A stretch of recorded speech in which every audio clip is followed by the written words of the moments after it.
palit lang tayo ng center spring tsaka clutch spring. So paano ba gagawin? Siyempre una, tanggalin lang natin tong 39mm dito sa clutch carrier nut, tsaka impakin na natin to mga boss. Kung meron kayong impact, siyempre mas madali din.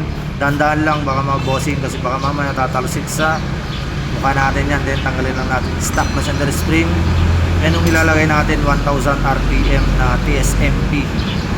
So may pagbabago to sa arangkada mga bossing, at syempre halos same sa stock, pero may konti lang yung pagbabago natin. Tanggalin lang natin tong circling ng clutch AC. So dahan-dahan lang natin tanggalin at alalayan natin ang daliri kasi maaaring tatalsik yung lock mga boss. Yan.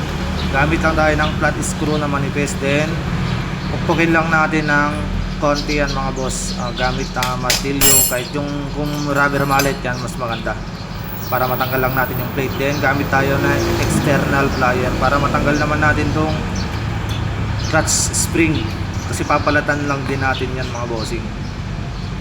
So yung ipapalit naman natin na clutch spring is HIRC na 1000 rpm lang din. Sabi ko nga halos parehas sila ng stock. Hindi nyo maramdaman na parang delay, hindi nyo masyadong maramdaman na delay, sorry pala, hindi nyo masyadong maramdaman na delay, baka sakto lang.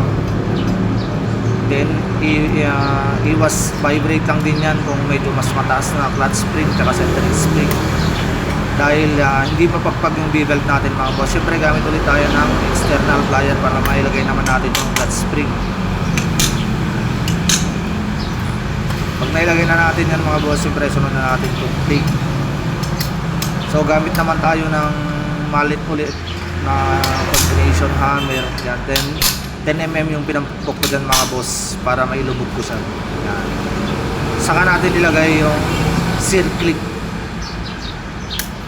Tandaan mga boss, yung circlip may baliktad din yan. Yung flat surface nya, yun yung nasa harap, yun ang nasa labas. Then yung may curve sa gilid nya, yun naman yung nasa loob.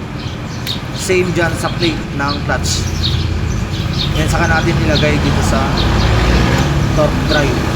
So wala tayong special tools pang install, kakamayin na lang natin to. Then dahan-dahan lang mga boss, ikalang nyo lang sa gilid ng thread yung clutch housing assembly, clutch nut, clutch shoe assembly.